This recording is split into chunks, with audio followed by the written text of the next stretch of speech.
Bago tayo mag-umpisa sa ating istorya, sandali lang mga kaibigan. Ikomento ninyo kung taga saan kayo at anong oras na habang nanonood o nakikinig kayo ngayon. Nakakatuwang isipin na kahit magkakalayo tayo ng lugar, iisa ang pintig niyang damdaming dinadala ng bawat kwentong gaya nito. Kaya huminga muna kayo ng malalim, ayusin ang upuan, at samahan ninyo ako sa isang istoryang puno ng pag-ibig, pagtataksil, luha, at mga lihim na matagal itinago sa likod ng karangyaan.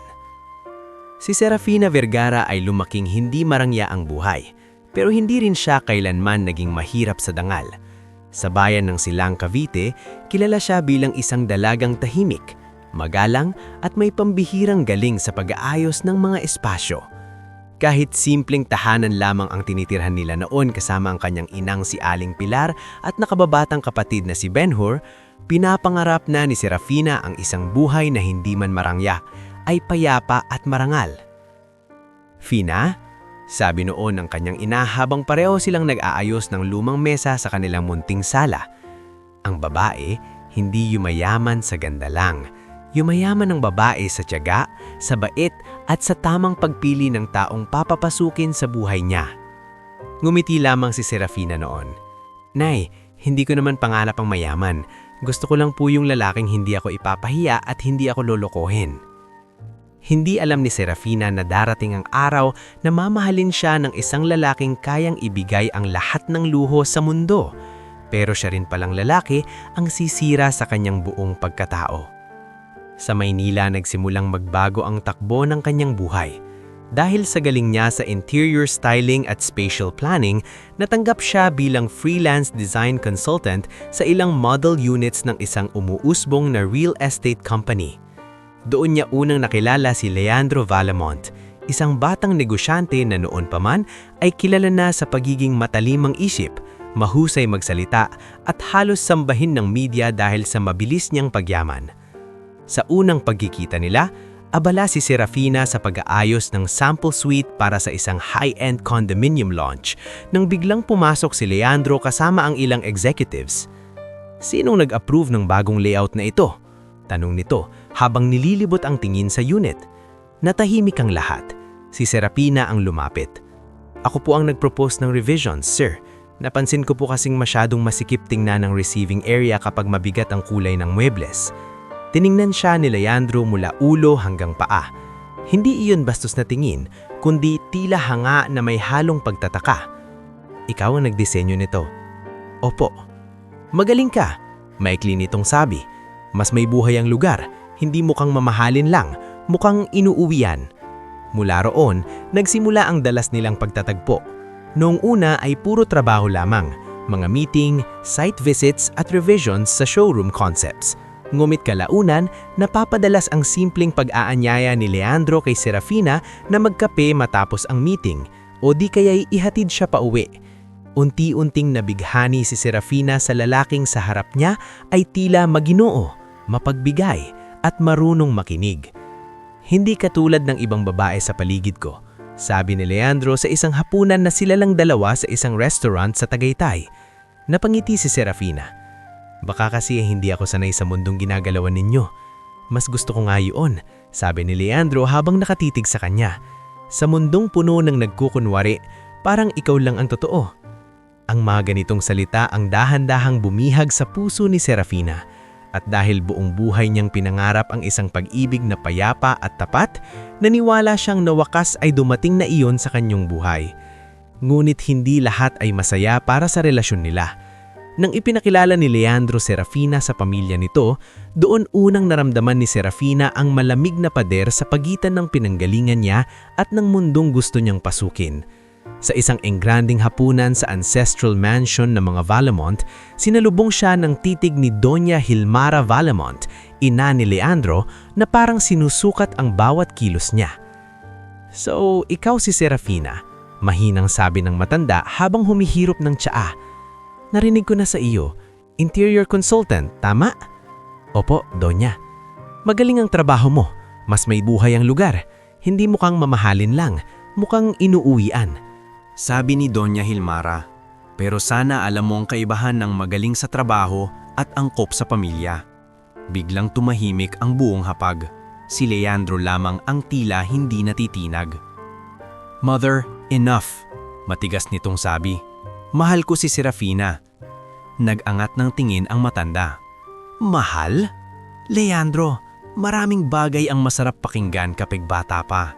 Pero ang pamilya, pangalan at estado, iyan ang hindi dapat isinusugal sa damdamin." Hindi umimik si Serafina, ngunit malinaw niyang naramdaman ang hapdi ng mga salitang iyon. Gayunman, pinili niyang maniwala kay Leandro, lalo nang hawakan siya nito sa kamay nang pauwi na sila. "Pasensya ka na sa sinabi ni Mother." Bulong nito. Hindi niya lang alam kung gaano kita kamahal. "Mawawala din ba po ba iyon?" Tanong ni Serafina. "Yung tingin nilang hindi ako bagay." Napahinto si Leandro bago sumagot. "Basta ako ang pipili sa'yo, sapat na dapat iyon." At naniwala siyang sapat nga iyon. Makalipas ang 1 taon, ikinasal sila sa isang marangyang seremonya na laman ng society pages, business columns at social media. Marami ang humanga sa tila fairy tale nilang kag-iibigan, ang simpleng babae at ang mayamang negosyante. Kahit may mga bulong-bulungan sa likod nila, buong tapangan na hinarap ni Serafina ang bagong buhay bilang Mrs. Valamont. Lumipat siya sa penthouse residence ng asawa sa Maynila, isang lugar na napakaganda, napakamahal at napakatahimik sa paraang nakakasakal. Doon niya nakilala ang ilang taong magiging bahagi ng araw-araw niyang buhay. Si Odessa, ang masayahing kasambahay na palaging may kwento. Si Mang Eloy, ang tahimik ngunit mapagmasid na driver. At si Belen, ang private nurse ni Doña Hilmara na paminsan-minsay dumadalaw sa penthouse para tingnan ang kalagayan ng matanda kapag naroon ito. "Ma'am Fina," minsang sabi ni Odessa habang nag-aayos ng bulaklak sa dining table.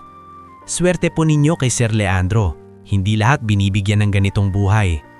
Ngumiti si Serafina, ngunit tila may kulang sa ngiting iyon. "Oo nga Odessa, swerte nga siguro." Napansin iyon ni Odessa. "Pero parang hindi po kayo masaya." "Pagod lang siguro, marami lang iniisip." Ang totoo, unti-unti na niyang nararamdaman ang pagbabago kay Leandro matapos ang kasal. Hindi man ito marahas o tahasang masama, napapansin niyang naging mas malamig, mas madaling magalit at mas kontrolado sa lahat ng bagay ang asawa. Gusto nitong alam ang bawat lakad niya, bawat taong kausap niya, at kahit ang simpleng bisita niya sa kanyang ina sa Cavite ay tila kailangang iayon sa schedule at pahintulot nito. Isang gabi, habang hinihintay niya si Leandro sa hapunan, 10:00 na ng gabi nang dumating ito. Amoy alak, pagod at halatang mainit ang ulo. "Ba't gising ka pa?"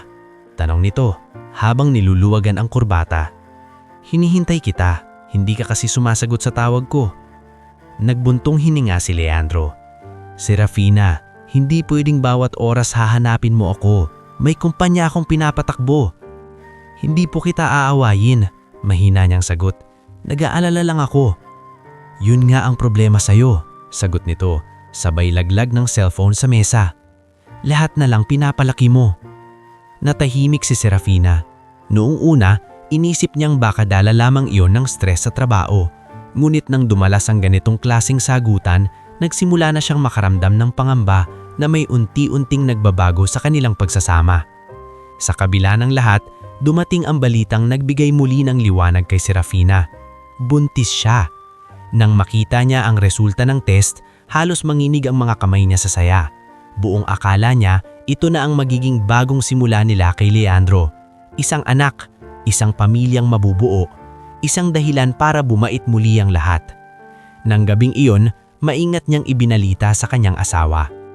"Leandro," mahina niyang sabi, habang hawak ang maliit na kahon na may laman na baby shoes. "May sasabihin ako." Napatingin si Leandro. "Ano yan?" Iniabot niya ito. Nang mabuksan iyon ni Leandro at makita ang laman, bahagya itong natigilan. "Buntis ako," nangingilid ang luha, sabi ni Serafina. "Magkakaanak na tayo." Ilang segundo ang lumipas bago ngumiti si Leandro. Lumapit ito at yinakap siya. "Talaga?" sabi nito. That's good." Mahigpit siyang yumakap pabalik. Pilit kumakapit sa init ng sandaling iyon. Masaya ka ba? Siyempre naman. Sagot nito. Pero may kakaibang lamig sa tinig na hindi napansin ng sino mang masyadong sabik o masa. Nang malaman ni Doña Hilmara ang pagbubuntis, bahagya ring lumambot ang pakikitungon nito kay Serafina, bagamat hindi pa rin tuluyang naging mainit. Nagpadala ito ng mga bitamina, doctor referrals at mamahaling gamit pang buntis.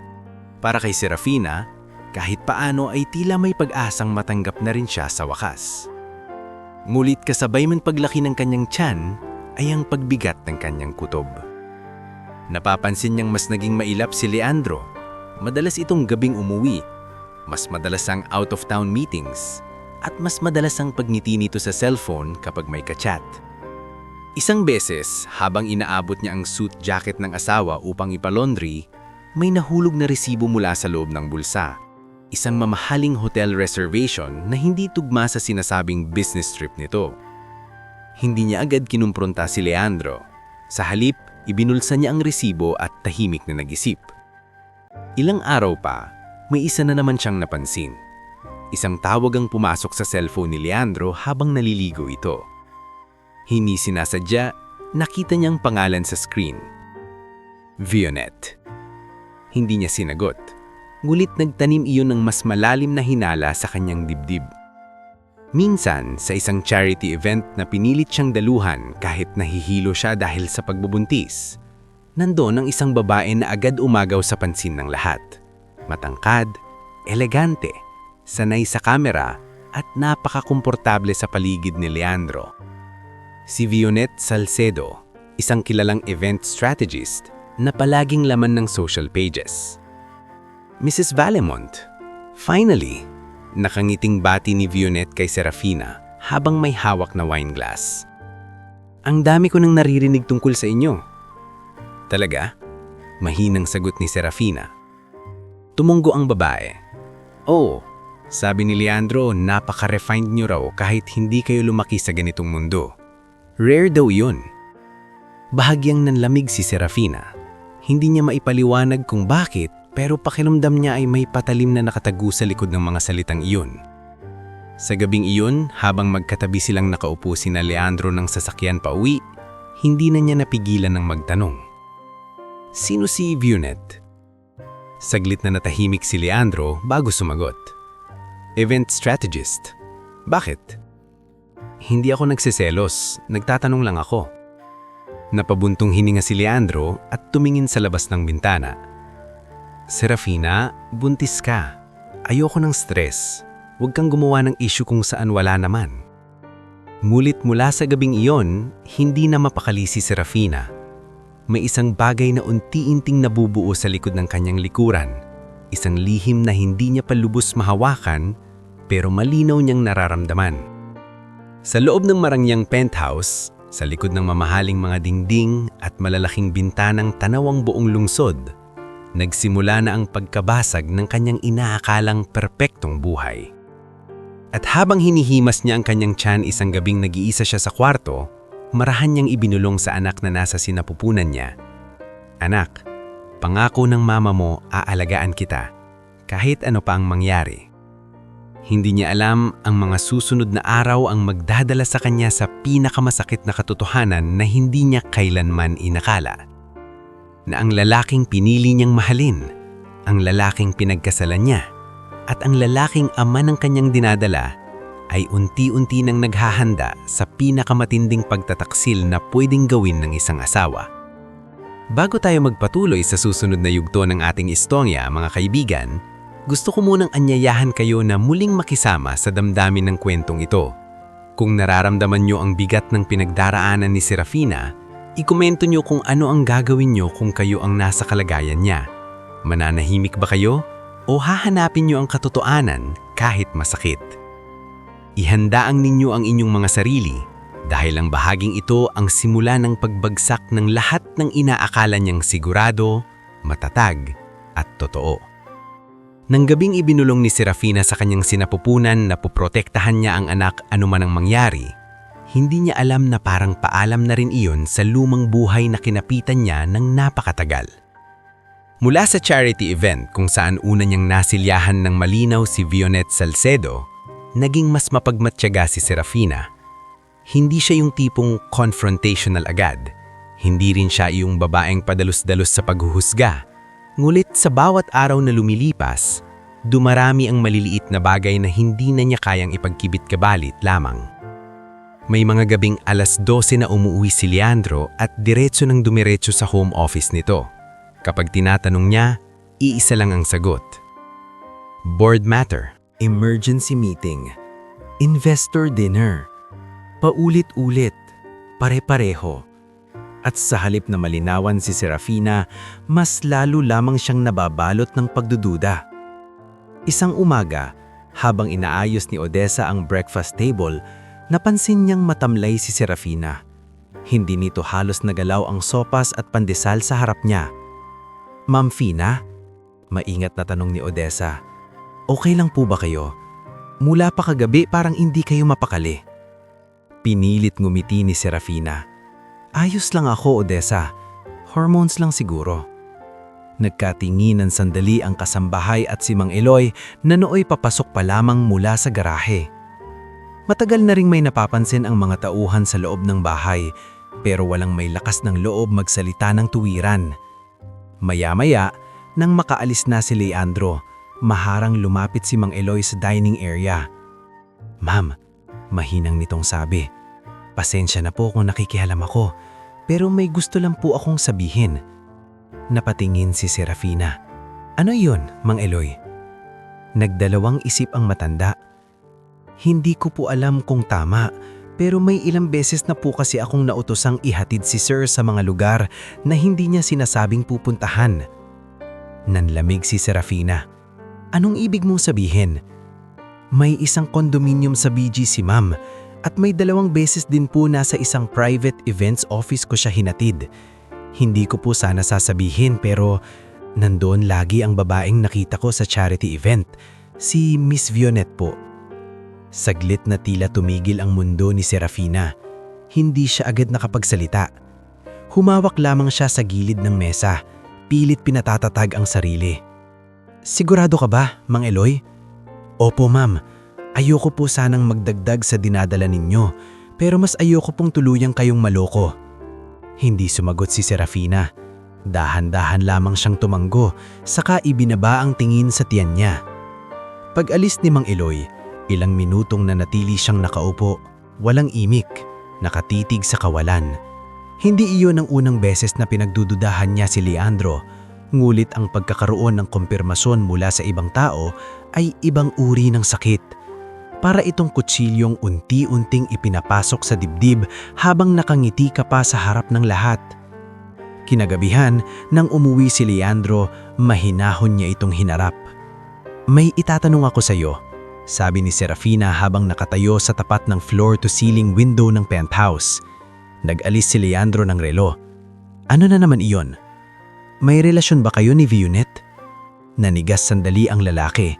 Hindi man lang ito nagpanggap na hindi alam ang tinutukoy niya. "Saan mo nakuha iyan? Sumagot ka." Nagtagis ang bagang ni Leandro. "Buntis ka. Hindi ito ang tamang panahon para gumawa ng drama." "Leandro," mas madiin niyang sabi at ngayon ay nanginginig na ang tinig niya. "Minsan lang kitang tinatanong ng diretsyo. May relasyon ba kayo?" Nabuntong hininga ang lalaki at naupo sa sopa. "Serafina, hindi lahat ng bagay kailangang lagyan ng pangalan." Parang binagsakan ng kung anong mabigat si Serafina sa narinig. Ibig sabihin, totoo. Tumayo siya ng tuluyan at napaatras. "Totoo?" Tumayo rin si Leandro, pero hindi para yakapin siya o magpaliwanag ng maayos. Tinignan lang siya nito na parang siya pa ang may kasalanan kung bakit nahuli ito. "Hindi ko ginusto na umabot sa ganito," malamig nitong sabi. "Nagbago ang lahat simula nang nabuntis ka. Naging komplikado." Nahawak si Serafina sa tiyan niya. "Komplikado? Anak natin ito." "Exactly," sagot ni Leandro. "May mga bagay na mas lalong gumugulo kapag may batang darating." "Tinutukoy mo ba ang responsibilidad o ang kabit mo?" Hindi sumagot si Leandro. At sa katahimikan iyon, lubusan nang naunawaan ni Serafina ang katotohanan. Mula noon, hindi na sila naging maayos. Iisang bahay pa rin ang tinitirhan nila, pero para na silang dalawang estrangherong pilit nagsasalubong sa iisang bubong. Mas naging malamig si Leandro, mas naging maingat naman si Serafina. Hindi na siya basta iiyak sa harap nito. Handal, nagsimula siyang mag-ipon ng ebidensya.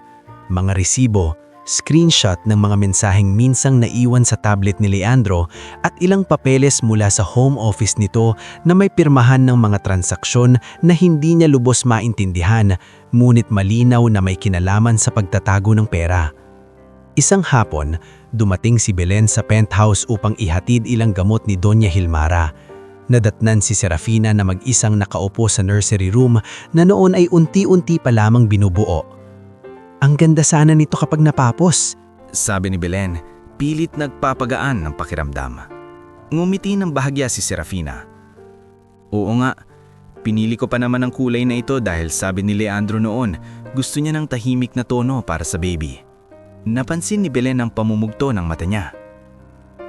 Nag-aaway na naman po ba kayo ni Sir? Tumanggo si Serafina. Maya-maya, bumulong siya. Belen, kung may mangyari sa akin, pwede bang ikaw ang tumulong sa anak ko? Agad nang laki ang mata ng nurse. Ma'am, huwag naman po kayong magsalita ng ganyan. Huwag kang mag-alala, hindi ako susuko, sabi ni Serafina, pero may mabigat na lungkot sa tinig niya. Kailangan ko lang maging handa. Lumipas ang ilang araw at lalong sumidi ang tensyon sa pagitan nila ni Leandro. Isang gabi, habang nag-aayos siya ng drawer sa home office, may nakita siyang folder na nakapangalan sa isang offshore account. Kasama roon ang mga dokumentong may kaugnayan sa isang dummy corporation at ilang pirma ni Vionette bilang liaison. Doon na niya tuluyang naunawaan na hindi lang simpleng pagtataksil ang nangyayari. May mga pinansyal ding lihim na posibleng makasira sa reputasyon at negosyo ni Leandro. Nang gabing iyon, hinarap niya muli ang asawa. Hindi lang pala babae ang tinatago mo, sabi niya habang inilalapag ang photocopy ng ilang dokumento sa mesa. Pati mga anomalya sa negosyo mo. Biglang tumalim ang tingin ni Leandro. Pinakakaialaman mo ang files ko. Bilang asawa mo, may karapatan akong alaman kung anong klaseng lalaking pinagsisilbihan ko ng katapatan. Lumapit si Leandro. Makinig ka sa akin, Serafina. Hindi mo alam ang mundo na pinapasok mo. Hindi ko na nga halos kilala ang mundong dinala mo sa akin, sigaw niya. At kung akala mong mananahimik ako habang niluloko mo ko at ginagamit ang pangalan ko sa lahat ng to, nagkakamali ka. Tahimik na nagkatitigan ng dalawa. Sa mukha ni Leandro, wala nang natitirang lambing ng lalaking minsang nanliligaw sa kanya sa Tagaytay. Ang nasa harap niya ngayon ay isang taong ang mahalaga na lamang ay ang sarili nitong pangalan, yaman at kabangyarihan. Kinabukasan, nagulat si Serafina nang biglang magpakita si Leandro sa bahay ng mas maaga kaysa karaniwan.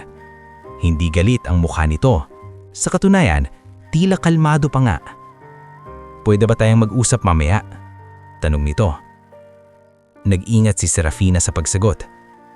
Tungkol saan? Tungkol sa atin. Tungkol sa baby. Tungkol sa lahat, sabi ni Leandro. Ayoko na ng sigalot. Napapagod na rin ako. Hindi agad naniwala si Serafina, ngulit may bahagi sa kanyang umaasang baka may natitira pang katinuan sa lalaking minahal niya. Anong oras? Tanong niya. Pagkatapos ng dinner, sa rooftop deck, sabi nito. Tahimik doon, walang istorbo. Pagsapit ng gabi, kapansin-pansin malakas ang hangin at makulimlim ang langit. Mula sa malalawak na salamin ng penthouse ay kita ang mga ilaw ng lungsod. Pero may kakaibang bigat ang paligid na tila may parating na sakuna. Bago umakyat, napansin ni Odessa na kinakabahan si Serafina. Ma'am, gusto niyo po bang samahan ko kayo hanggang pinto? Ngumiti si Serafina. Hindi na, Odessa. Mag-uusap lang kami. Lumapit si Odessa at marahang hinawakan ng kamay niya.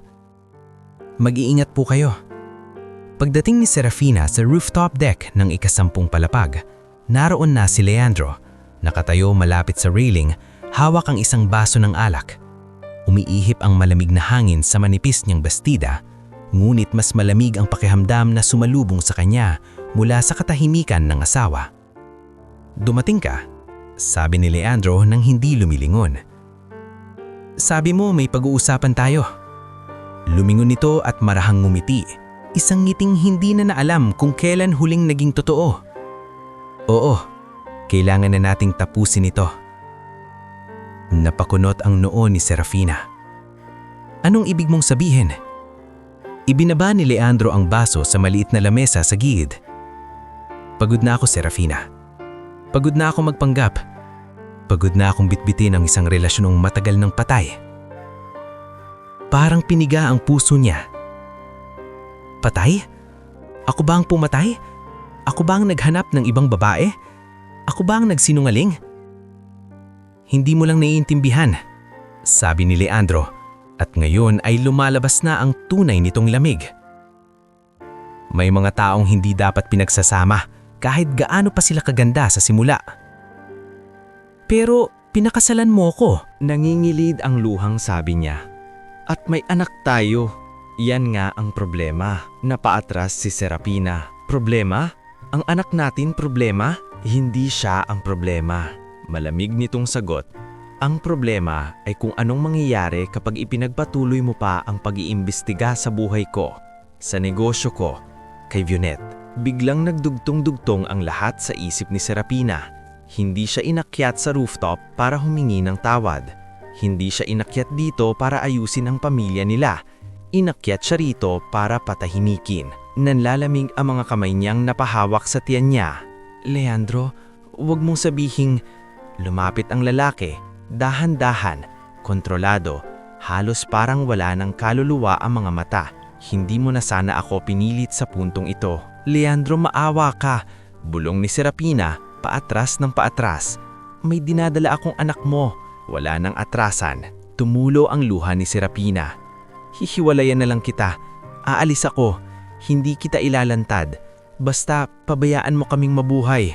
Saglit na natigilan si Leandro, pero ilang segundo lang. Pagkatapos ay umiling ito.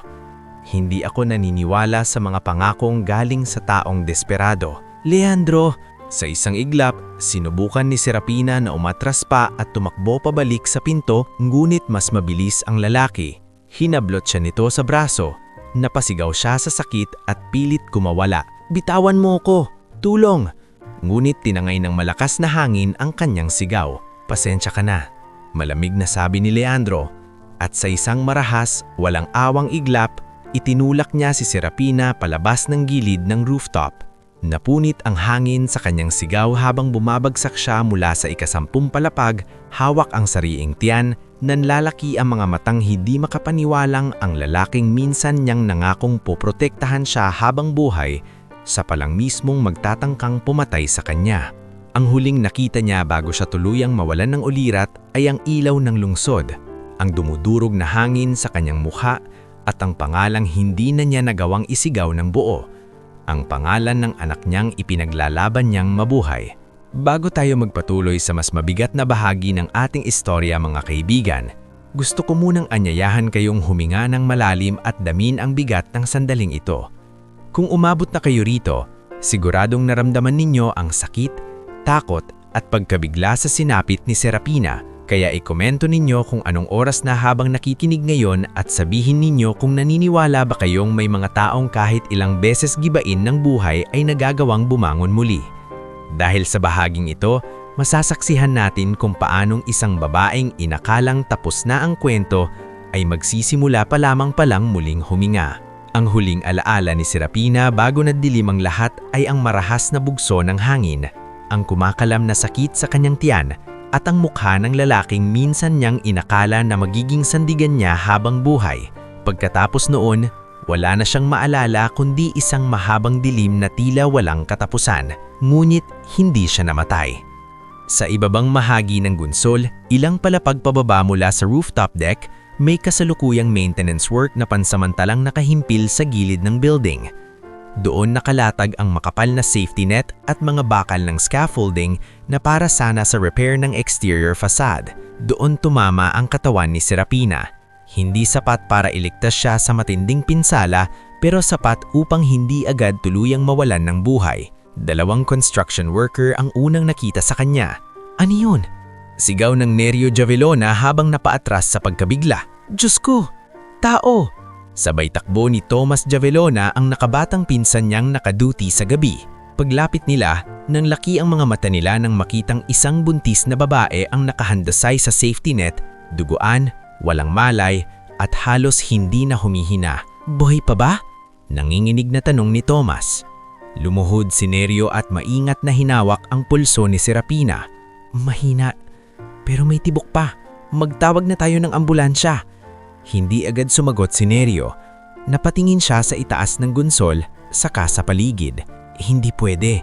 Alam mo namang pag nalaman ng management na may nahulog dito, tayo ang unang sasakripisyohin. At kung sino man ang may gawa nito, malamang hindi ordinaryong tao. Anong gagawin natin?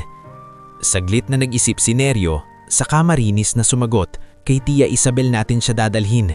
Ngayon din. Si Doktora Isabel Javellona, ang tiyahin ng dalawa, ay isang biyudang doktor na may maliit na pribadong klinika sa Laguna. Hindi iyon marangya o kilala. Pero doon maraming tahimik na kaso dinadala ng mga taong ayaw mapansin. Mga naaksidente sa bukid, mga babaeng takot magpatingin sa ospital, at mga pamilyang walang pera para sa malalaking institusyon. Maingat na isinakay ni Nerio at Tomas si Serafina sa service van ng site.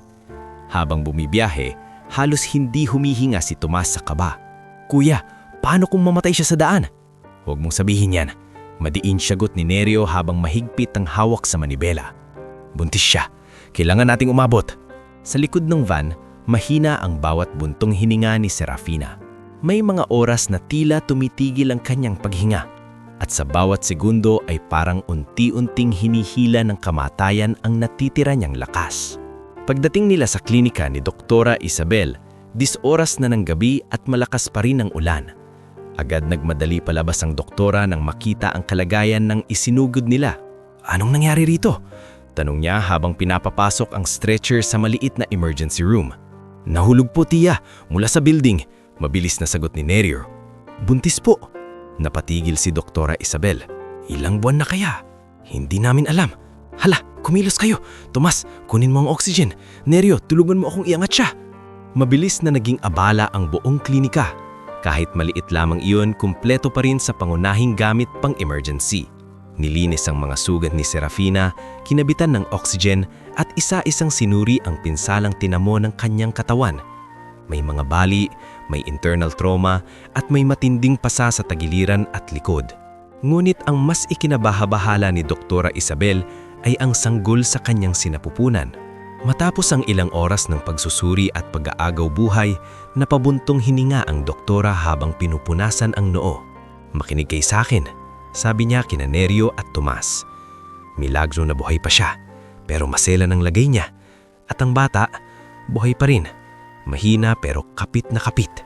Napaupo si Tomas sa isang monoblock chair. Salamat sa Diyos. Ngunit hindi pa roon natapos ang panganib. Kinabukasan, bago pa man magkamalay ng tuluyan si Serafina, dumating sa Maynila ang balitang aksidenteng nahulog ang buntis na misis ni Leandro Valimont sa rooftop deck ng penthouse. Mabilis na kinilos si Leandro at ang kabit nitong si Vilnet Salcedo upang kontrolin ang istorya. Ang head of security na si Rogelio Bascos ay agad nag-utos sa mga tauhan na kuhanin at i-edit ang CCTV angles. Pinalabas ang hina sa official report na si Serafina ay dumaan ng isang mag-isa sa rooftop, tila emosyonal at disoriented hanggang sa di umano'y nadulas sa basang sahig. Sa loob ng isang silid sa penthouse, nanroon sina Leandro at Vionet. Kapwa malamig ang mukha habang nakikipag-usap kay Rogelio. Siguraduhin mong walang butas ang report, sabi ni Leandro. Tumanggo si Rogelio. Nakausap ko na rin po yung ilang pulis sa presinto. Sasabihin naming aksidente. At dahil walang bangkay na agad nakita sa site, malamang idedeklarang dead on impact once recovered. Good, sabi ni Vionet habang dahan-dahang umiinom ng alak. Mas mabuti na yan kaysa may naiingay pang imbestigasyon. Ngunit sa kabila ng kanilang pagpapakalma sa sitwasyon, may isa pa ring hindi payapa. Si Belen. Nang marinig niya ang balita, nanlamig ang buong katawan niya. Hindi niya maipaliwanag kung bakit pero may malakas siyang kutob na hindi aksidente ang nangyari. Naalala niya ang sinabi ni Serafina ilang araw lamang ang nakalipas. Kung may mangyari sa akin, tulungan mo ang anak ko. Napaupo siya sa sariling sala, nanginginig ang kamay habang hawak ang telepono. Gusto niyang simalita, gusto niyang sumugod, ngunit alam niyang malalakas ang taong kalaban. Kaya ang nagawa na lamang niya ay ang tumahimik, isang katahimikang magpapabigat sa kanyang konsensya sa mga darating na taon. Samantala, sa maliit na klinika sa Laguna, unti-unting nagkamalay si Serafina makalipas ang 2 araw. Mabigat ang kanyang talukap. Masakit ang buong katawan. Parang dinadaganan ng bato ang kanyang dibdib at tiyan. Nang tuluyan niyang imulat ang mata, puting kisame ang bumungad sa kanya at ang mahinang tunog ng electric fan na umiikot sa gilid. Nasaan ako? Mahinang usal niya. Agad lumapit si Doktora Isabel na noon ay nakabantay sa kanya. Huwag kang kikilos. Ligtas ka na. Napakurap si Serafina. Pilit niyang inalala ang nangyari. Rooftop. Ulan. Si Leandro. Ang pagtulak. Ang pagbagsak. Bigla siyang napasigaw. Anak ko! Shh! Kalma lang. Sabi ng doktora habang marahang hinahawakan ng kanyang balikat. Buhay ang bata. Mahina ka pa pero buhay kayong dalawa. Napaiyak si Serafina sa ginhawa at sakit na sabay na dumaloy sa kanyang dibdib. Pumikit siya, ngunit hindi dahil sa antok, kundi dahil sa bigat ng katotohanang muntik na siyang patayin ng sarili niyang asawa. Makalipas ang ilang oras, isa-isang ikinuwento ni Nerio at Tomas kung paano nila siya natagpuan. Tahimik lamang na nakikinig si Serafina, ngunit sa bawat detalyeng naririnig niya ay mas lalong tumitibay sa isip niya ang isang bagay. Sinadya siyang patayin. Ma'am, pasensya na po kung hindi namin kayo nadala sa malaking ospital. Nag-aalala po kami na baka kung sino man ang may gawa nito ay habulin pa kayo. Tumulo ang luha ni Serafina. Tama ang ginawa ninyo. Kung nadala ko sa Maynila, baka hindi ko na muli makita ang anak ko. Kinagabihan, habang tahimik ang klinika at taning kuliglig sa labas ang naririnig, nagpasya si Doktora Isabel na sabihin ang masakit na katotohanan. Kailangan mong malaman, mahinahon niyang sabi habang nakaupo sa tabi ng kama. Sa balita, patay ka na. Napalingon si Serafina. Ano? Ang lumalabas sa report, nahulog ka raw mula sa building at hindi na nakaligtas. Kinokontrol ng asawa mo ang istorya. Mukhang gusto nilang tuluyan kang mawalan ng boses. Hindi agad nakapagsalita si Serafina. Tila may malamig na kamay na humawak sa kanyang lalamunan. Patay na ako. Sa paningin ng lahat. Tumango si Doktora Isabel. At sa ngayon, baka iyon ang pinakamalaking proteksyon mo. Napalunok si Serafina. Sa mga sandaling iyon, maraming mukha ang pumasok sa isip niya. Ang kanyang inang si Aling Pilar, ang kapatid niyang si Benhur, si Odessa, si Mang Eloy at kahit si Belen. Iniisip nilang patay na siya. Marahil umiiyak na sila. Marahil inililibing na sa alaala ang kanyang pangalan. Ngunit higit sa lahat, naisip niya si Leandro. Hindi lamang siya nito niloko. Hindi lamang siya nito pinahiya. Sinubukan siya nitong patayin kasama ang kanilang anak. Mabagal na ipinikit ni Serafina ang mga mata niya at sa loob ng katahimikan ay tila may bagong bahagi ng pagkatao niyang isinilang. Ang dating maamong babaeng laging nagtitiis, umaasa at nagmamakawara para sa pag-ibig ay unti-unting namatay sa gabing itinulak siya mula sa ika-10 palapag. Ang muling nagkamalay sa klinikang iyon ay isang babaeng sugatan, oo, pero gising na. Sa mga sumunod na linggo, nanatili siyang nakatago sa klinika habang nagpapagaling. Hindi madali ang kanyang dinaanan. Tuwing gagalaw siya ay may hapdi. Tuwing gigising siya sa gabi ay nanginginig ang buong katawan niya sa bangungot ng pagkahulog. Minsan ay napapasigaw siya sa gitna ng turog. Leandro, huwag! Agad siyang pinapatahan ni Doktora Isabel. Isang madaling araw, nadatnan siya ni Neryo na nakaupo sa may bintana. Hawak ang tiyan, tahimik na umiiyak. "Ma'am, masama ba po ba ang pakiramdam ninyo?" Umiling si Serafina. "Hindi. Iniisip ko lang, paano na ang buhay namin ng anak ko?" Tahimik na tumayo si Neryo sa tabi niya bago magsalita. "Minsan po akala natin kapag gumuro ang buhay, tapos na ang lahat. Pero baka hindi pa iyon ang katapusan. Baka simula pa lang ng panibagong buhay." Napangiti si Serafina sa gitna ng luha. "Hindi ko pa kayang isipin yun ngayon. Darating din po kayo roon." Lumipas ang mga buwan. Unti-unting humihilom ang mga sugat ni Serafina. Kahit may mga pilat na hindi na mawawala. Sa tulong ni Doktora Isabel, nailigtas ang kanyang pagbubuntis hanggang sa ligtas niyang isilang ang isang malusog na sanggol na lalaki. Sa unang iyak ng bata, tuluyan nang bumuhos ang mga luha niya. "Anak ko," bulon niya habang nanginginig ang mga kamay na tumanggap sa sanggol. "Buhay ka. Buhay tayong dalawa. Ano pong ipapangalan ninyo?" Tanong ni Tomas na tuwang-tuwa habang nakasilip sa pintuan. Napatingin si Serafina sa munting mukha ng kanyang anak. Sa batang ito iikot ang bago niyang dailan para mabuhay. Ngunit alam niya na hindi pa pwedeng gamitin ang kanyang tunay na pangalan. Hindi pa ligtas. Hindi pa oras. Marahan niyang sinabi, "Ako na ngayon si Mara Eliana Havelona." Nagkatinginan ng magkakapatid na Javelona at si Doktora Isabel. Walang tumutol. Naunawaan nilang iyon ang tanging paraan upang manatili siyang buhay. At ang anak ko, dugtong niya habang marahang hinahaplos ang pisngi ng sanggol, ipapangalan ko siyang Aurelio. Dahil kahit sa pinakamadilim na gabi, may araw pa ring sisikat para sa amin. Mula sa araw na iyon, inilibing ni Serafina ang pangalang kilala ng lipunan. Sa mata ng mundo, patay na si Serafina Vergara Valamont. Ngunit sa isang tahimik na sulok ng Laguna, muling isinilang si Mara Eliana, isang inang sugatan ngunit hindi wasak. Tahimik ngunit hindi talunan. Nagtatago ngunit hindi tumatakas.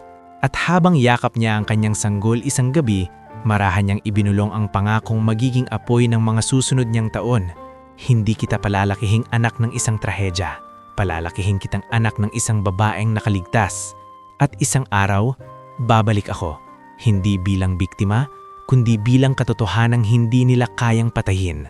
Bago tayo magpatuloy sa panibagong yugto ng ating istorya mga kaibigan, gusto ko munang anyayahan kayong samahan akong muling damhin ang paglalakbay ni Serafina o mas tamang sabihing ni Mara Eliana mula sa pagiging biktima hanggang sa pagiging babaeng marunong ng lumaban.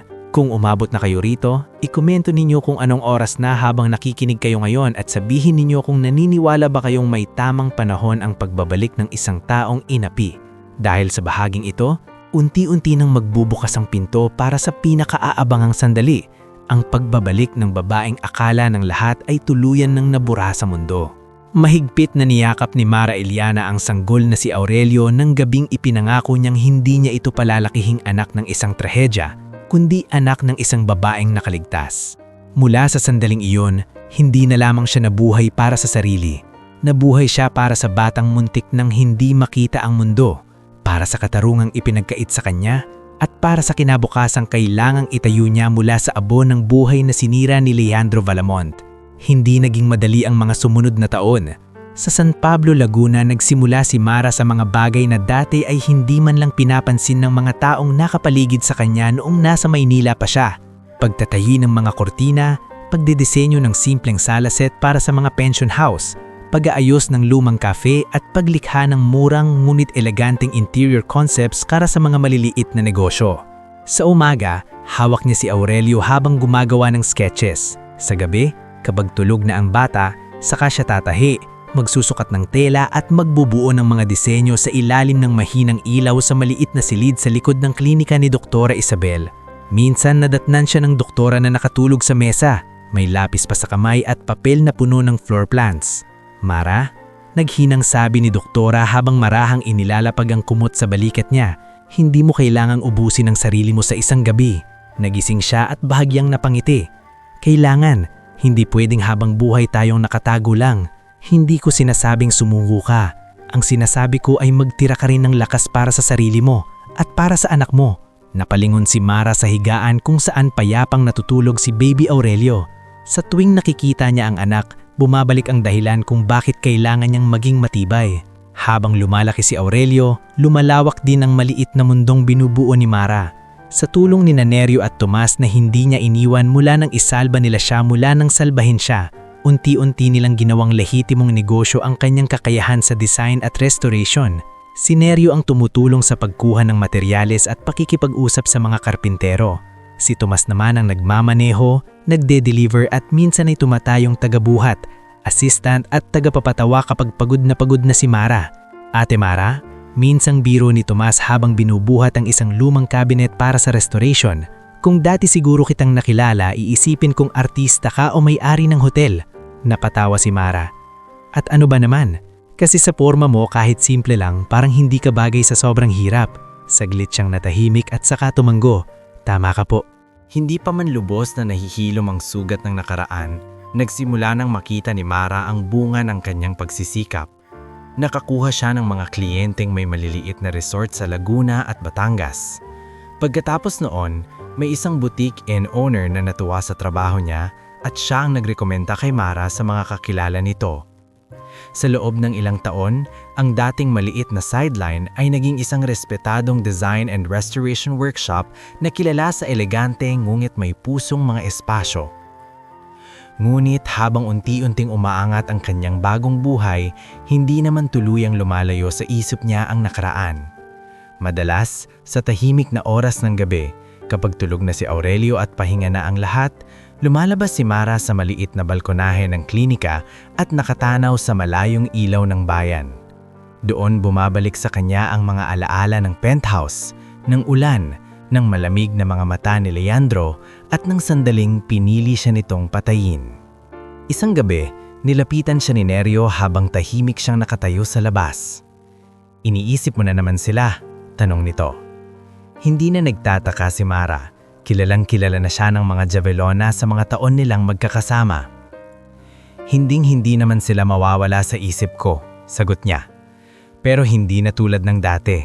Noon, takot ang nararamdaman ko. Ngayon, galit ang may direksyon na. Tumanggo si Nerio. At kailan mo balak sundan ang direksyong iyon? Napabuntong hininga siya. Kapag handa na ako, kapag sapat na ang ebidensya, kapag kaya ko nang protektahan si Aurelio kahit ano pa ang gawin nila. Doon nagsimulang maging mas sistematiko ang lihim niyang paghahanda.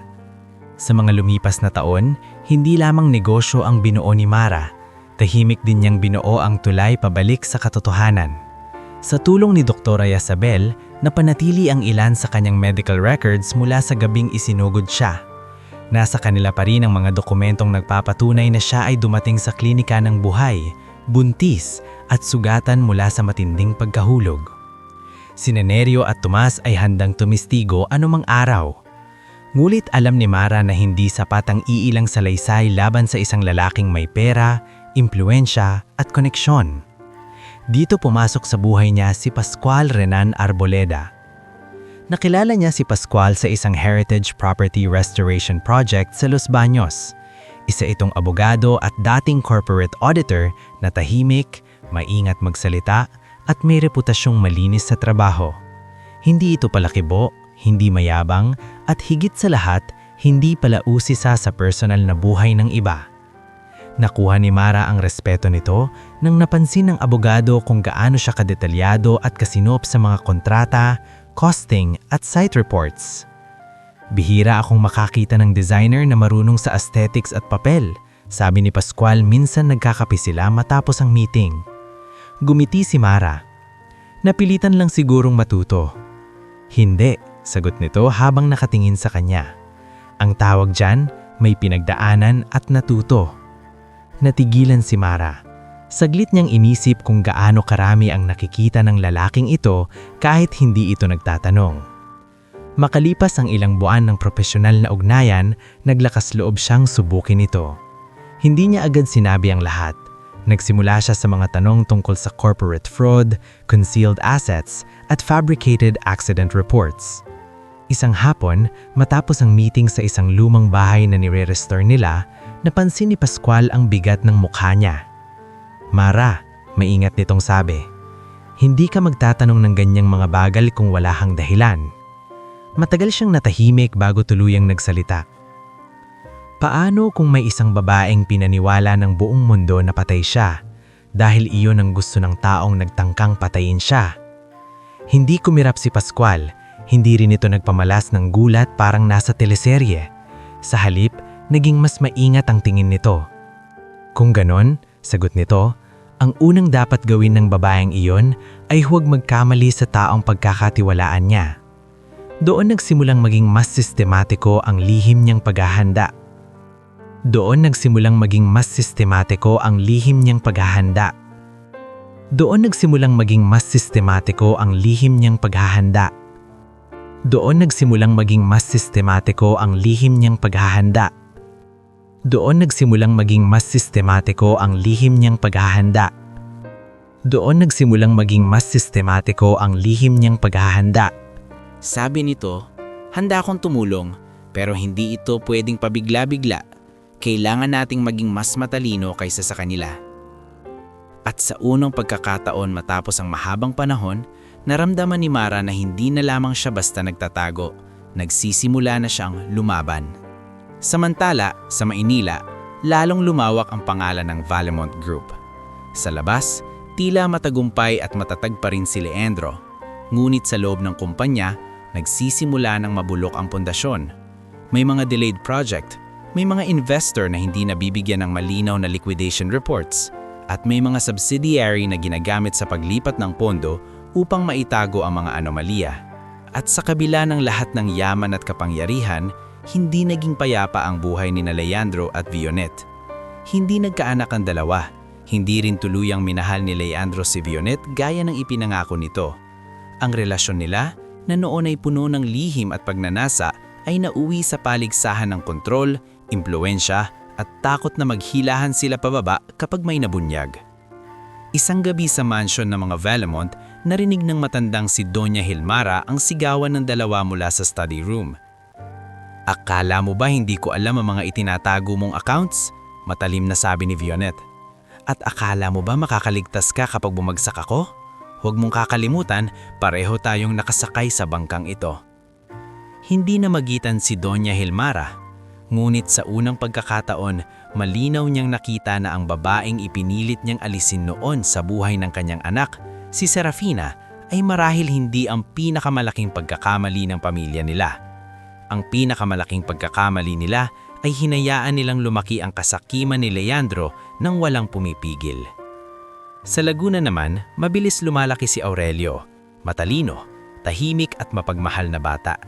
Mahilig itong magbasa, mag-drawing ng mga bahay at tumulong sa simpleng paraan sa workshop ni Mara. Minsan, habang magkasama silang nag-aayos ng maliliit na kahoy na sample sa mesa, tumingala ito sa kanya at nagtanong, "Mama, may papabo ba ako?" Tumigil ang kamay ni Mara. Alam niyang darating ang araw na itatanong iyon ng anak, pero hindi pa rin siya lubos na handa. "Meron anak," mahinahon niyang sagot. "Nasaan po siya?" Napatingin siya sa bintana, saka muling tumingin sa anak. "Malayo, at hindi pa panahon para malaman mo ang lahat." Hindi na nangulit si Aurelio, bagkus ay yumakap lamang ito sa kanya. "Okay lang po, ikaw naman po ang pinakamatapang sa lahat." Naluha si Mara sa simpleng salitang iyon, hindi dahil sigurado siyang matapang siya, kundi dahil sa wakas ay may batang naniniwalang kaya niyang maging ganoon. Makalipas ang ilang buwan, nakarating kay Pascual ang balitang naghahanda ang Valemont Group para sa isang granding event sa Maynila, ang ika-arawating anibersaryo ng kumpanya. Isang malaking gala ang gaganapin sa isang prestigyosong hotel ballroom. Dadaluhan ng media, investors, politiko, at mga prominenteng personalidad sa negosyo. Para kay Leandro, ito sana ang gabing magpapatibay sa imahe ng kailang imperyo. Para kay Mara, unti-unti niyang napagtanto na maaaring iyon ang maging pinakatamang entablado para sa kanyang pagbabalik. Sa opisina ni Pascual, inilapag nito ang event brief sa harap niya. "Ito na ang pagkakataon," sabi ng abogado. "Pero kapag tumuloy tayo rito, Wala nang atrasan. Tahimik na tinitigan ni Mara ang imbitasyon. Sa manipis na papel na iyon, tila naroroon na lahat ng sakit, pangungulila at galit ng nakaraang 10 taon. Hindi na ako natatakot na harapin si Leandro, mahinahon niyang sabi. Ang kinakatakutan ko na lang ay kung sapat na ba ang hawak natin para hindi na siya muling makatakas. Umupo si Pascual sa tapat niya. May medical records tayo, may witnesses tayo, may trail na tayo ng ilang shell movements at payoffs. At higit sa lahat, buhay ka. Iyon ang pinakamalaking ebidensya. Napapikit si Mara. Sa likod ng kanyang mga mata, nakita niya ang gabing muntik na siyang mawalan ng buhay.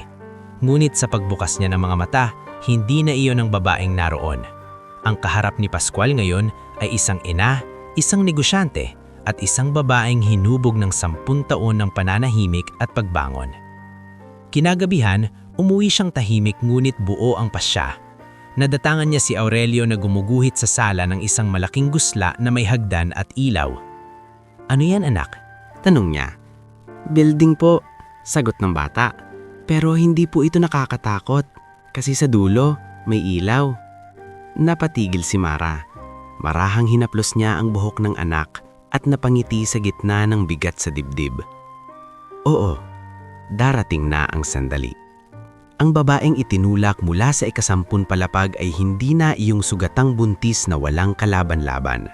Sa paglipas ng 10 taon, natuto siyang magtahi ng sarili niyang sugat, bumuo ng sarili niyang pangalan at maghintay sa tamang panahon. At ngayon, habang unti-unti nang lumalapit ang gabi ng pagharap, malinaw sa kanya ang isang bagay. Babalik siya sa mundong nagturing sa kanyang patay. At sa pagbabalik niyang iyon, hindi siya magmamakaawa, hindi siya iiyak, at hindi siya susuko.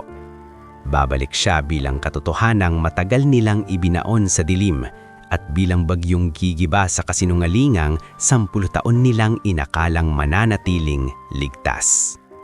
Bago tayo tuluyang dumako sa pinakahuling yugto ng ating istorya, mga kaibigan, gusto ko muna kayong anyayahang huminga ng malalim at namnamin ang bigat ng lahat ng pinagdaanan ng ating bida.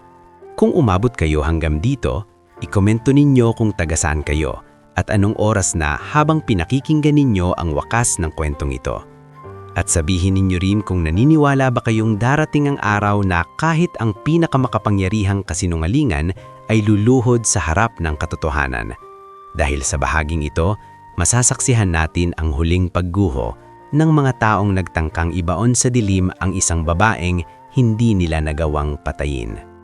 Hindi na nawala sa isip ni Mara Eliana na minsang nakilala bilang Serafina Vergara Valamont ang sinabi ni Pascual. Kapag tumuloy sila sa gabing iyon, wala nang atrasan. Kaya bago pa man dumating ang engranding anibersaryo ng Valamont Group, isa-isa niyang inayos ang lahat ng dapat ihanda.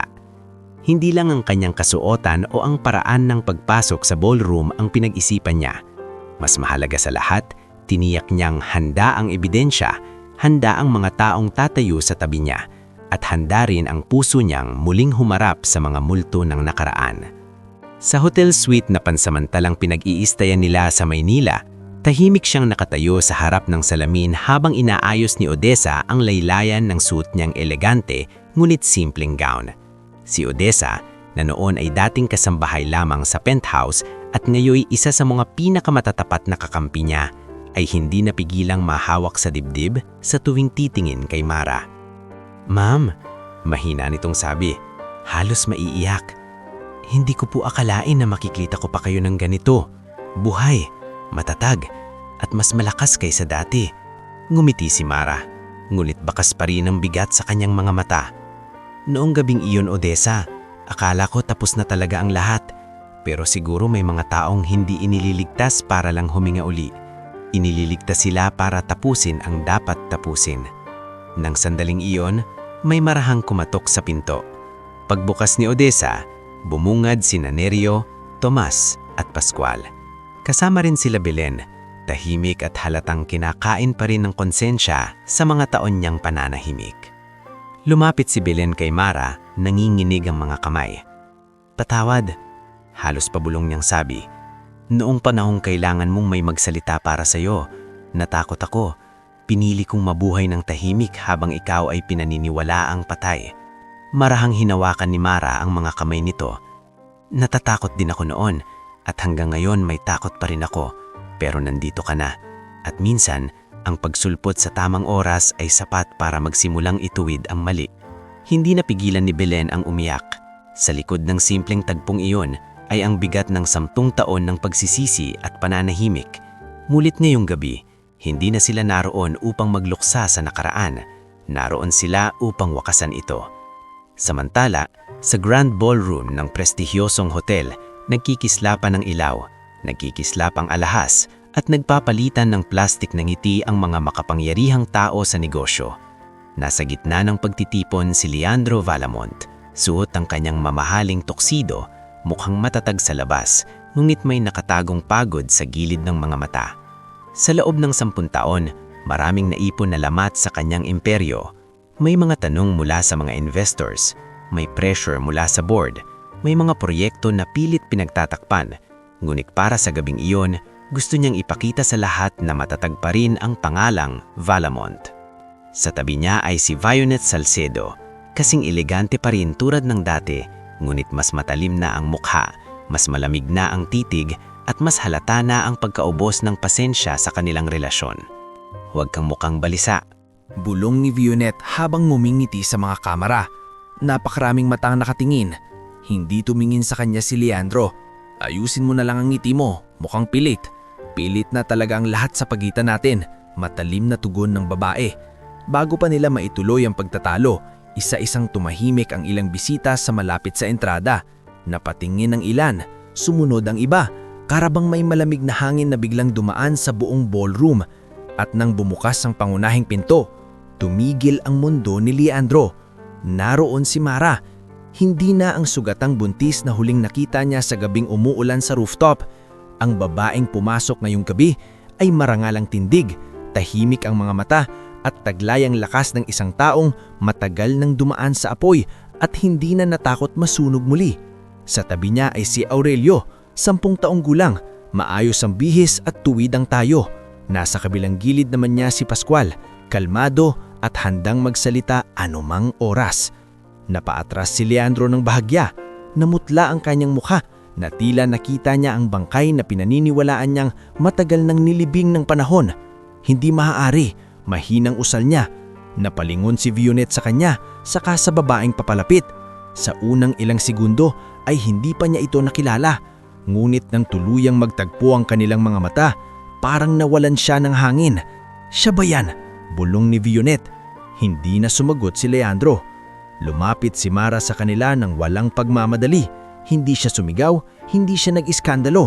Huminto siya sa tamang distansya at diretso silang tinignan. Magandang gabi, Leandro. Matagal-tagal din. Parang nanuyo ang lalamunan ng lalaki. Hindi ito maaari. Patay ka na. Bahagyang ngumiti si Mara. Yun din ang gusto mong paniwalaan ng lahat. Sa mga sandaling iyon, nagsimula ng umugong ang bulungan sa buong ballroom. Naroon ang ilang board members, investors at media personalities na unti-unting lumalapit na akit sa kakaibang tensyon sa paligid ng pamilya Valamont. Agad sumingit si Vionet, pilit pinananatili ang composure. Security, matigas nitong sabi, may nanliligalig dito. Ngunit bago pa man makalapit ang security, humakbang si Pascual at inilabas ang ilang dokumento. Walang mangliligalig dito, sabi niya sa malinaw na tinig. Ang kaharap ninyo ay si Serafina Vergara Valamont, legal spouse ni Leandro Valamont at buhay na testigo sa isang tangkang pagpatay na 10 taon nang ibinaon sa kasinungalingan. Parang sumabog ang buong ballroom sa bulungan. Mabilis na dumating ang ilang board members. Kabilang sa mga ito sina Ernesto Villarreal, Lucio Sarmiento at Marieta Cojuangco, pawang mga matagal nang may impluensya sa Valamont Group. Halatang nabigla ang mga ito nang marinig ang pangalan ni Serafina. Imbes na umurong, marahan pang humarap si Mara sa kanila. Bago ninyo ako husgahan, narito ako hindi para sirain ang gabing ito ng walang basehan. Narito ako dahil may katotohanang sapat na panahon ninyong hindi nalaman. Sa isang senyales ni Pascual, lumapit sina Nerio at Tomas. Kasunod sila ni Belen. Isa-isa silang pumuesto sa likod ni Mara, hindi bilang dekorasyon, kundi bilang mga buhay na patotoo na hindi siya bangungot o multo, kundi isang babaeng tunay na nakaligtas. Siya ang babaeng isinugod namin sa klinika noong gabing sinabing namatay siya. Buhay siya nang matagpuan namin. At buntis pa, dugtong ni Tomas. May mga sugat, bali at trauma mula sa malakas na pagbagsak. Kung hindi po siya agad nadala sa klinika ni Doktora Isabel, matagal na siyang wala. Inilabas ni Pascual ang certified copies ng medical records, ang mga lumang building maintenance logs at ang mga financial transfers na kalaunan ay natunton papunta sa ilang tauhang sangkot sa pagtatakip ng kaso. May mga papel din nagpapatunay ng kakaibang paggalaw ng pondo sa mga subsidiaries ng Valemont Group sa parehong panahon ng nangyaring aksidente. Habang isa-isang inilalatag ang ebidensya, lalong nananalamig ang mukha ni Leandro. Mga gawa-gawa lang yan, pilit niyang sabi, "This is absurd. Alam niyo bang kaya kong demandahan kayong lahat?" Ngunit bago pa siya tuluyang makapagsalita pa, humakbang si Belen. Naninginig man ang kanyang mga kamay, matagag ang boses nito. "Nandoon ako sa bahay bago mangyari ang lahat." Sabi niya, "Alam kong may tensyon sa pagitan nilang mag-asawa. At bago ang gabing iyon, humingi na ng tulong sa akin si Ma'am Serafina. Natakot lang ako noon kaya nanahimik ako. Pero totoo, hindi iyon aksidente." Biglang napatingin ang lahat kay Vionette nang mapansin nilang namumutla ito at hindi na mapakali. "Ano bang gusto ninyong palabasin?" Mataas ang boses nitong sabi, "Na parang sinadya namin ang lahat, na parang pinatay namin siya." Tahimik si Mara. Tinitigan lamang niya si Vionette na para bang hinihintay na magkamali ito sa sariling salita. At nagkamali nga ito. Kung nagkataon mang hindi siya dapat nabuhay noon, naputo lang sasabihin ni Vionette nang mapagtantong nadulas siya, ngunit huli na. Parang nag-echo sa buong ballroom ang mga salitang binitiwan niya. "Ulitin mo," malamig na sabi ni Mara. Napatakip ng bibig si Vionette ngunit hindi na maibabalik ang nasabi niya. Doon tuluyan ng katiginan ang mga tao sa paligid. Naroon na ang takot, naroon na ang duda. Naroon na rin ang unti-unting pagbagsak ng huling pader sa paligid ng lalaki. Sa gitna ng kaguluhan, marahang humakbang si Aurelio palapit sa ina. Hawak nito ang kamay ni Mara, tahimik ngulit matatag. Nang mapatingin sa kanya ang mga tao, mas lalong umugong ang bulungan. Kitang-kita sa mukha ng bata ang pagkakahawig kay Leandro, lalo na sa mga mata at hubog ng panga. Napasinghap ang ilang bisita. Maging si Doña Hilmara na nooy kararating lamang at nasaksihan ng gulo ay napatigil ng tuluyang makita ang bata. "Diyos ko," bulong ng matanda. "Leandro!" Doon unti-unting bumagsak ang huling pader sa paligid ng lalaki. Hindi lamang buhay si Serafina. Nasa harap niya rin ang anak na akala niya'y kasama nang nawala sa gabing itinulak niya ang buntis niyang asawa. "Siya ang anak mo." Mahinahon ngunit matalim na sabi ni Mara. "Ang batang gusto mong ipagkait sa mundo bago pa man siya maisilang." Napatingin si Leandro kay Aurelio. At sa unang pagkakataon matapos ang napakaraming taon, malinaw sa mukha niya ang bagay na hindi niya kayang ikubli. Takot. Hindi takot sa batas, hindi takot sa iskandalo, kundi takot sa sariling kasamaan na ngayoy may mukhang nakatayo sa harap niya. Mabilis na kumilos ang ilang otoridad na naabisuhan na pala ni Pascual bago pa man magsimula ang event. Pumasok ang mga investigador at agad tinawag sina Leandro at Vionette para sa formal na pagkuha ng pahayag.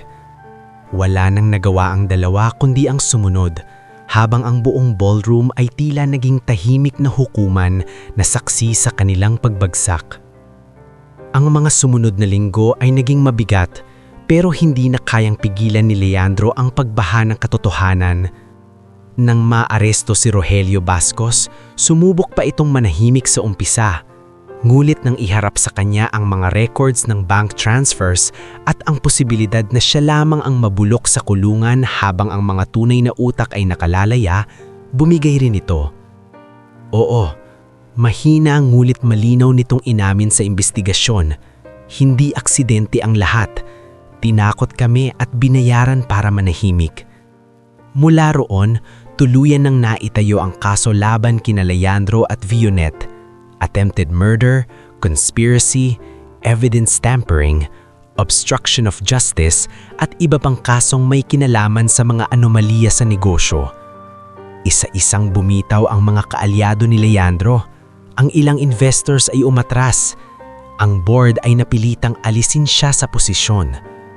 Ang Valemont Group ay isinailalim sa malawakang restructuring at forensic audit. Isang araw, sa loob ng detention facility, hiniling ni Leandro na makausap si Mara.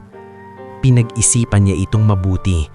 Ngulit sa huli ay pumayag siyang humarap. Hindi para makipagbalikan sa nakaraan, kundi para tundukan ito. Pagpasok niya sa visiting room, nakaupo roon si Leandro. Payat na, maputla at wala na ang dating tindig ng lalaking sanay utusan ng mundo. Matagal bago ito nagsalita. 10 taon, paos nitong sabi. 10 taon kitang napanaginipan.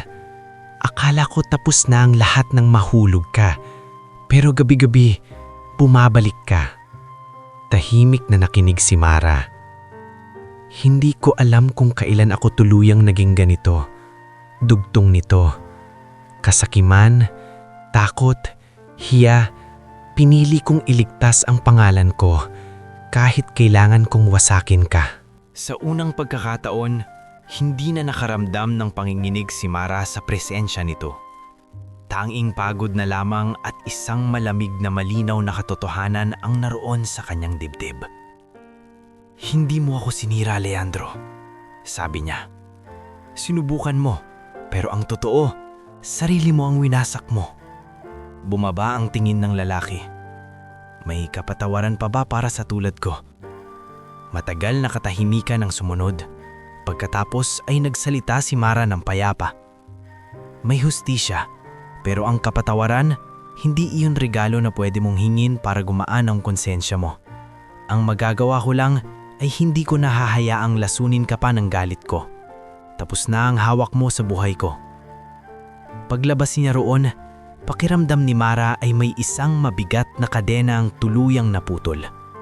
Sa huli, nahatulan si Leandro ng mabigat na pagkabilanggo. Si Vionet naman ay nakulong din dahil sa sabwatan at pagharang sa hustisya. Si Rogelio ay naging state witness at hindi nakaligtas sa pananagutan. Si Doña Hilmara na tuluyang nasaktan sa katotohanan tungkol sa anak ay tahimik na ipinasa ang ilang natitirang legal na bahagi ng ari-arian sa trust fund ni Aurelio bilang pagkilala sa pagkakamali ng kanilang pamilya. Ngunit para kay Mara, hindi ang pera ang tunay na panalo. Ang tunay na panalo ay umuwi sa Laguna na hindi na nagtatago. Muling lumago ang kanyang design and restoration business, kasama sina Nerio, Tomas, Odessa, Belen, Doktora Isabel at Pascual. Nagtayo siya ng isang foundation para sa mga babaeng biktima ng domestic abuse at attempted violence. Doon niya ibinuhos ang bahagi ng danyos na nakuha mula sa kaso, not as revenge, but as restoration. Lumaki si Aurelio na may dignidad, hindi sa ilalim ng anino ng kasalanan ng ama niya, kundi sa liwanag ng katatagan ng kanyang ina. At sa pagdaan ng panahon, natutunan din niyang munawain ang buong katotohanan ng hindi nila alamon ng puot. Isang dapit hapon, dinala ni Mara si Aurelio sa isang burol na tanaw ang malayong lungsod ng Maynila. Umupo silang magkatabi habang unti-unting lumulubog ang araw. "Mama," mahinang tanong ni Aurelio, "tapos na po ba talaga ang lahat?" Ngumiti si Mara at marahang hinaplos ang buhok ng anak. "Oo anak, tapos na ang madilim na bahagi. Hindi ibig sabihin hindi na natin maaalala, pero ibig sabihin hindi na tayo doon maninirahan." Sumandal si Aurelio sa kanya. "Ikaw po talaga ang pinakamatapang." Naluha si Mara, ngunit ngayon ay hindi na ito luha ng sakit. Ito ay luha ng paghilom. Sa harap ng papalubog na araw, malinaw sa kanya ang lahat. Ang babaeng minsang itinulak mula sa ika-10 palapag ay hindi na lamang nakaligtas. Bumangon siya, Nagtayo siya ng bagong buhay. Iniligtas niya ang anak niya. Hinarap niya ang nakaraan. At sa huli, siya mismo ang nagsara sa pintuan ng bangunot na minsang nagtangkang lumamon sa kanya. At sa katahimikan niyon, habang hawak ang kamay ng anak at tanaw ang panibagong bukas, alam ni Mara na minsan si Serafina na sa wakas, tapos na ang kwento. Hindi sa pagkawasak, kundi sa hustisya, paghilom at ganap na kapayapaan.